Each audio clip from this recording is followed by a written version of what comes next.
అప్పుల బాధలు వెంటాడుతున్నాయా? అయితే 6 జేవిఆర్ వారి జాతిరత్నాలు ధరించండి. నమస్తే, వెల్కమ్ టు మనం టీవీ.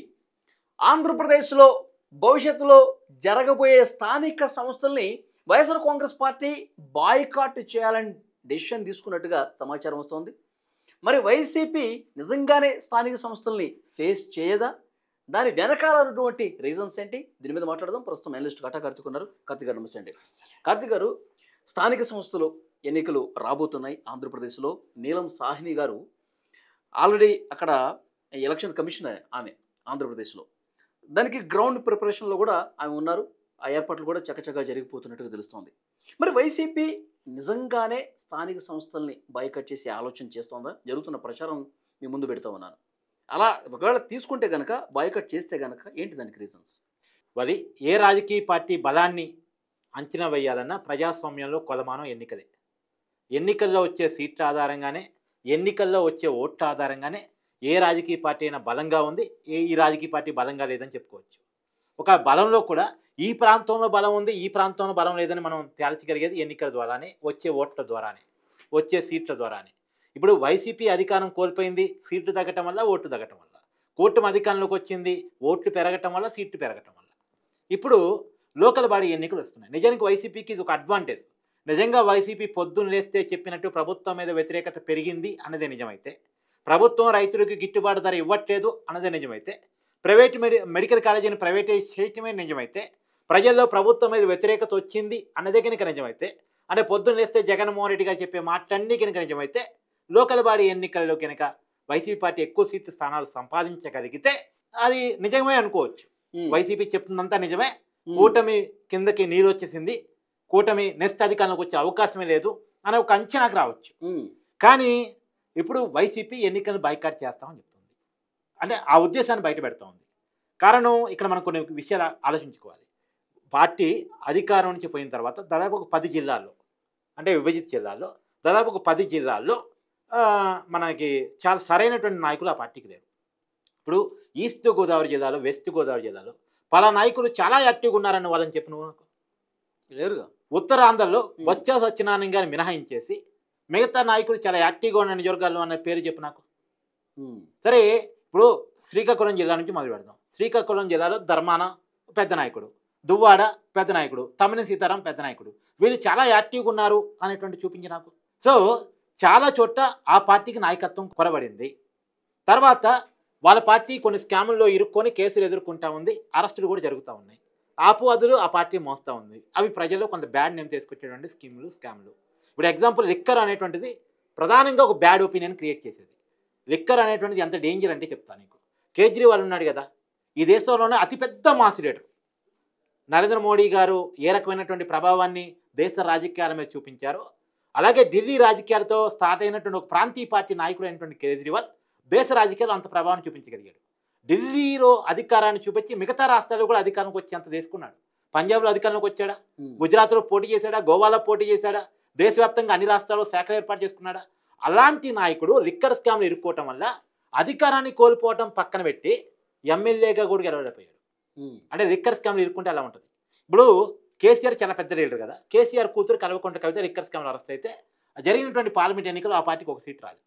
ఇప్పుడు ఆంధ్రప్రదేశ్ లిక్కర్ స్కామ్లో జగన్మోహన్ రెడ్డి గారు లేదా ఆ కోటరయో ఇరుక్కున్న తర్వాత జరిగే ఎన్నికల్లో ఆ పార్టీకి ఏం సీట్లు వస్తాయి?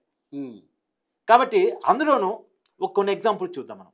కూటమి అధికారంలోకి వచ్చిన తర్వాత ఒక 3 ఎమ్మెల్సీ ఎన్నికలు జరిగినాయి. 2 పట్టభద్రులు, 1 టీచర్స్. ఆ 2 పట్టభద్రులు కృష్ణా గుంటూరు ఎమ్మెల్సీ ఎన్నికలు జరిగాయి. అక్కడ వైసీపీ ఎన్నికల్లో పోటీ చేయలేదు. అక్కడ పోటీ చేసిన అభ్యర్థులకి మద్దతు ఇచ్చింది. కృష్ణా గుంటూరు కావచ్చు, ఈస్ట్ వెస్ట్ కావచ్చు. ఈ 2 చోట్ల కూడా కొంతమంది బయట అభ్యర్థులకి, ఇప్పుడు ఎగ్జాంపుల్ కృష్ణా గుంటూరులో లక్ష్మణరావుకి సపోర్ట్ చేసింది. లక్ష్మణరావుకి సహజంగా పడే ఓట్ల కంటే కూడా తగ్గింది. మామూలుగా అక్కడ లక్ష్మణరావు 2-3 సార్లు ఎమ్మెల్సీగా పనిచేసిన కెపాసిటీ ఉన్న లీడర్, ఒక లెఫ్ట్ వ్యక్తి, ఆయనకి మంచి పేరు ఉంది. ఎప్పుడైతే వైసీపీ సపోర్ట్ చేసిందో ఎన్నికల్లో కనీసం డిపాజిట్ వచ్చే పరిస్థితి లేకుండా పోయింది లక్ష్మణ్. వైసీపీ మద్దతు తీసుకున్నాడు అనవసరంగా. మామూలుగా ఆలపాటి రాజా కూటమి అభ్యర్థి, టీడీపీ నాయకుడు, ఆయన బ్రహ్మాండమైన మెజార్టీతో, ఎప్పుడు కనివీరు ఈ దేశంలోని ఎమ్మెల్సీ ఎన్నికలు అంత మెజార్టీ ఎప్పుడు ఎవరు చూడడం, అంత మెజార్టీతో గెలిచాడు. ఈస్ట్ వెస్ట్లో కూడా అదే పరిస్థితి. ఈ పరిస్థితిని వైసీపీ చూసిన తర్వాత ఇది పక్కన పెట్టు, జగన్మోహన్ రెడ్డి గారి కోట కదా పులివెందుల. నిజానికి జగన్మోహన్ రెడ్డి గారి కోట కాదు అది, రాజశేఖర రెడ్డి గారు, వివేకానంద రెడ్డి గారు నిర్మించుకున్న కోట. వారసత్వంగా జగన్మోహన్ రెడ్డి గారు తీసుకున్నారు. జగన్మోహన్ రెడ్డి గారు ఏం పులివెందులను తన కోటగా నిర్మించుకోలేదు. ఆ కోటలో తన జన ఆమోదంతో గెలవట్లేదు. రాజన్న బిడ్డగా చెప్పుకున్నాడు. అంటే చెట్టు పేరు చెప్పుకొని కాయలు అమ్ముకున్నాడు అంతే. ఆ చెట్టుకి సరిగా న్యాయం చేయట్లేదు అనే కారణం చేత ఆ కుటుంబమే తిరగబడ్డ తర్వాత ఆ కుటుంబంలో విజయమ్మ కేసు ఫేస్ చేస్తోంది, మనం చూస్తూ ఉన్నాం. షర్మిలమ్మ రాజకీయంగా పోరాటం చేస్తుంది, మనం చూస్తూ ఉన్నాం. సునీతమ్మ న్యాయ పోరాటం చేస్తుంది, వివేకానంద రెడ్డి గారి కేసులో మనం చూస్తూ ఉన్నాం. సరే, మొత్తానికి ఏ అంశాలు పెద్ద ఎత్తున ప్రభావం చూపించాయేమో కానీ పులివెందర రూరల్ జడ్పీటీసీ ఉప ఎన్నికలో వైసీపీకి డిపాజిట్ రాలేదు. సో ఇప్పుడు ఈ పరిస్థితి చూస్తే వైసీపీ ఎన్నికలను ఎలా ఫేస్ చేయగలిగింది?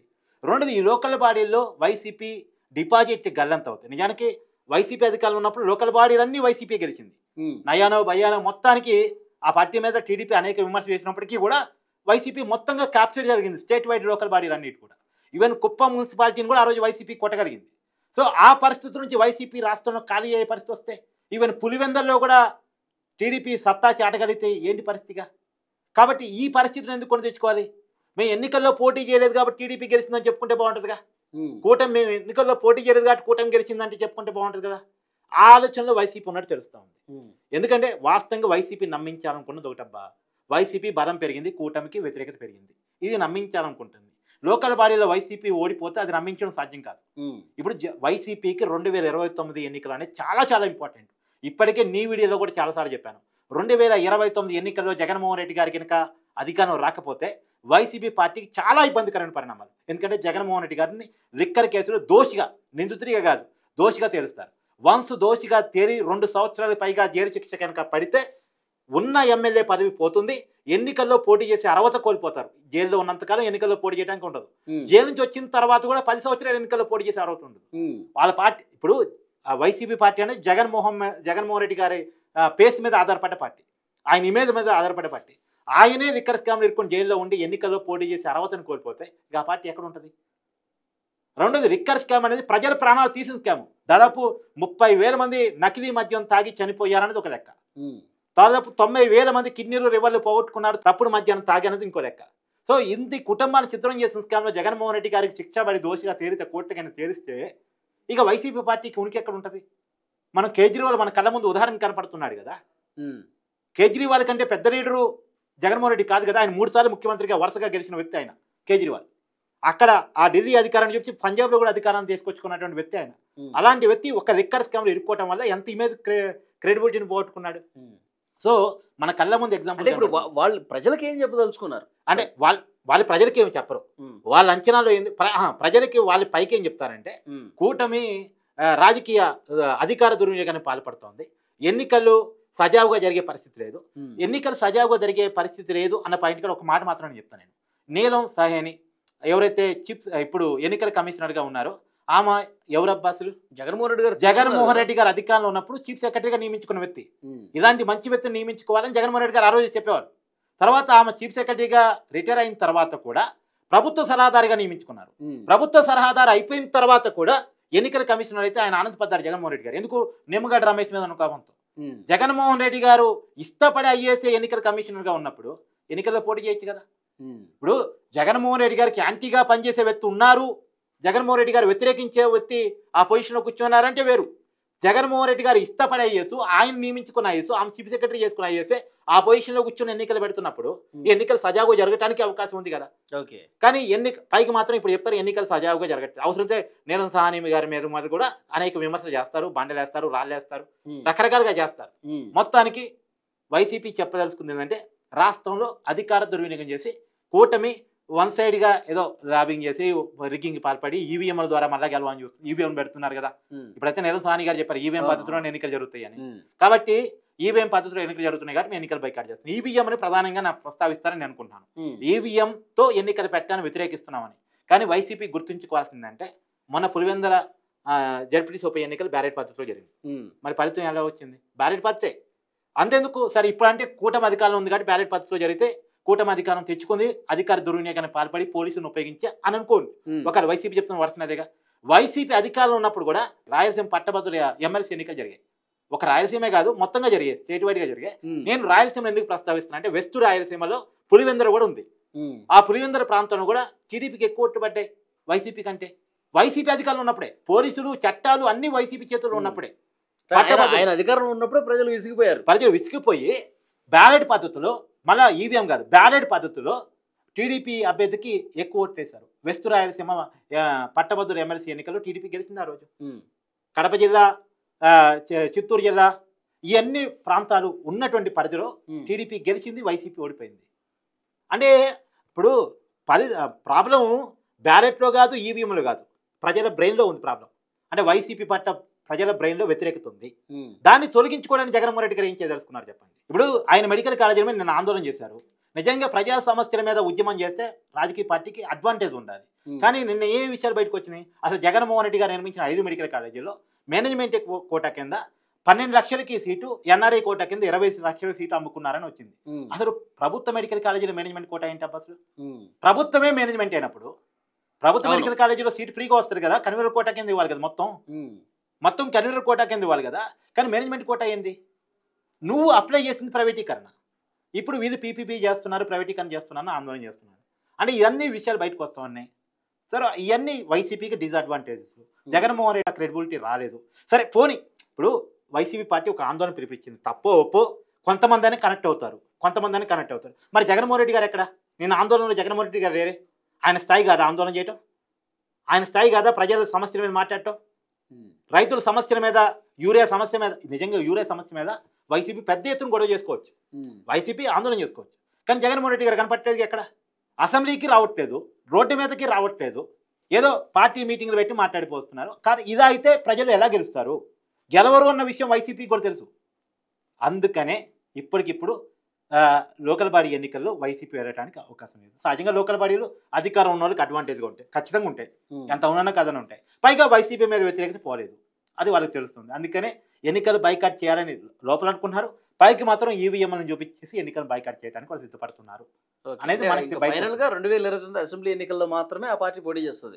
మధ్యలో మేబీ వాళ్ళ మీద వేటు వేస్తే అక్కడ మాత్రం ఎన్నికలు పేరు చేయాలని అనుకుంటున్నట్టున్నారు. ఇప్పటి వరకు బయటకు వస్తున్న రీకుల ప్రకారం. అంటే వాళ్ళు అసెంబ్లీకి రావట్లేదు కాబట్టి 60 రోజులకు పైగా రాకపోతే మీ మీద వెయిట్ వేస్తామని ఇప్పటికే స్పీకర్ గారు చెప్పున్నారు కాబట్టి అప్పుడు గనక వాళ్ళ మీద వెయిట్ వేస్తే ఆ ఎన్నికలు మాత్రం, ఎందుకంటే ఆ ఎన్నికలు ఎందుకు సపరేట్ అంటే వాళ్ళు అనుకుంటుందంటే 11 సీట్లు ఏవైతే ఇప్పుడు వైసీపీ గెలిచిన ఉన్నాయో, కూటమి బ్రహ్మాండమైన వేవ్ వచ్చినప్పుడే గెలిచిన సీట్లు కదా ఇక్కడ వైసీపీ చాలా బలంగా ఉంటుంది కదా, ఆ సీట్లో మళ్ళీ ఎన్నికలు వచ్చినా మనం గెలవగలం, ఆ సీట్ల వరకైతే మనం కాపాడుకోగలం. కాబట్టి ఆ ఎన్నికలు వచ్చినప్పుడు మాత్రం గెలుద్దాం. అప్పుడేమవుద్ది, వైసీపీ సీట్లే వైసీపీ గెలిచినా సరే వైసీపీ బలం పెరిగింది అనేది ప్రాజెక్ట్ అవుద్దిగా. ఇప్పుడు ఎంతో కొంత ప్రభుత్వం మీద వ్యతిరేకత వస్తుందిగా, ఎంతో కొంత రాకైతే ఉండదు కదా, అప్పుడున్నంత వైసీపీ వ్యతిరేకత ఇప్పుడు ఉండదు కదా. కాబట్టి వైసీపీ వాళ్ళని అనర్హులుగా ప్రకటిస్తే సానుభూతి కూడా వస్తుంది కదా. సో అప్పుడు ఎన్నికలు పే చేద్దాం ఆ 11 స్థానాల్లో తప్ప ఈ లోకల్ బాడీలో. ప్రజలు అట్లా అనుకునే అవకాశం ఉందా? వీళ్ళు అనవసరంగా గెలిపించామనే భావన కూడా ప్రజలకు ఉండే అవకాశం ఉంది. అప్పుడు ఏ అంశాలు వస్తాయి అనేది అప్పుడు చూడండి. నిజానికి ఏంటంటే అప్పుడు వచ్చే అంశాలు ఏంటి, అసెంబ్లీకి పోయినప్పుడు అసెంబ్లీకి వీళ్ళ సభ్యుడికి ఎందుకు ఎన్నుకోవాలి, అసెంబ్లీ జీతం కావాలి, అసెంబ్లీ అలవెన్సులు కావాలి, అసెంబ్లీ రాయితీలు కావాలి, పిఏ కావాలి, గవర్నమెంట్ కావాలి, ప్రోటోకాల్ కావాలి, స్టిక్కర్ కావాలి, అన్నీ కావాలి. కానీ వీళ్ళు అసెంబ్లీకి వెళ్ళరు. వీళ్ళు ఎందుకు అసెంబ్లీ సభ్యులుగా ఎన్నుకోవాలి? ఎమ్మెల్యే అంటే ఏంది, మెంబర్ ఆఫ్ లెజిస్లేటివ్ అసెంబ్లీ. అసెంబ్లీకి పోని వాళ్ళకి అసెంబ్లీ సభ్యత్వం ఎందుకు ఇవ్వాలి అని కనుక ప్రజలు ప్రశ్నిస్తే మొత్తానికి రివర్స్ అయ్యే అవకాశం ఉంటుంది. అవును, అసలు వీళ్ళ వల్ల మన నియోజకవర్గానికి ఏంటి ఉపయోగం అనుకుంటే ఇబ్బంది కదా. ఒక్కొక్క ఎమ్మెల్యే మీద నెలకి 2.5 లక్షల శాలరీ వస్తుంది. వారి 2.5 లక్షలకు పైగా జగన్మోహన్ రెడ్డి గారు ఒక్కరు శాలరీ తీసుకుంటే మిగతా వాళ్ళని శాలరీ తీసుకుంటున్నారు. 2.5 లక్షలకు పైగా తీసుకున్నారు 10 మంది ఎమ్మెల్యేలు. తర్వాత జగన్మోహన్ రెడ్డి గారితో సహా 11 మంది ఎమ్మెల్యేలు అలవెన్సులు పొందుతున్నారు, క్యాంప్ ఆఫీస్ అలవెన్సులతో సహా, వెహికల్ పెట్రోల్ బిల్లుతో సహా పొందుతున్నారు. గన్మెన్లు వస్తున్నారు. ఇప్పుడు ఎమ్మెల్యేలకేమో 2+2 గన్మెన్లు, జగన్మోహన్ రెడ్డికి ఏమో Z+ కేటగిరీ, తర్వాత పెద్దిరెడ్డి గారికి ఏమో మాజీ మంత్రి కాబట్టి ఆయనకో మంచి కేటగిరీ, తర్వాత పిఎల్, అందరికీ పిఎల్ ఉన్నారు. వీళ్ళందరికీ గవర్నమెంటే జీతం పే చేస్తుంది. గవర్నమెంటే జీతం పే చేస్తున్నప్పుడు అసెంబ్లీకి రానప్పుడు వాళ్ళ అసెంబ్లీ సభ్యులుగా ఎందుకు ఖర్చు చేయాలి? నెలకి దగ్గర ఒక ఎమ్మెల్యేకి 10 లక్షలు ఖర్చు అవుతుంది, గవర్నమెంట్ పే చేస్తుంది. ఎందుకు ఎమ్మెల్యేగా బాధ్యత లేనప్పుడు, ఎమ్మెల్యేగా అసెంబ్లీకి రానప్పుడు, ఎమ్మెల్యేగా బాధ్యత నిర్వహించినప్పుడు వాళ్ళకి ఎందుకు పే చేయాలని ప్రజల్లోకి తిరుగుబాటు వచ్చిందనుకో, అది వైసీపీకి చాలా ఇబ్బందికరంగా మారే అవకాశం ఉంటుందిగా. అవును, మరి ఇవన్నీ ఆ పార్టీ అధ్యక్షుడు జగన్మోహన్ రెడ్డి గ్రహిస్తారా, లేకపోతే తను ఏదైతే మొండిగా ముందుకు పోయే తత్వం ఆయనకు ఉంది, సో అదేవిధంగా పోతాడని చూడాలి. థ్యాంక్ యూ వెరీ మచ్ కట్టా గారు. Thank you.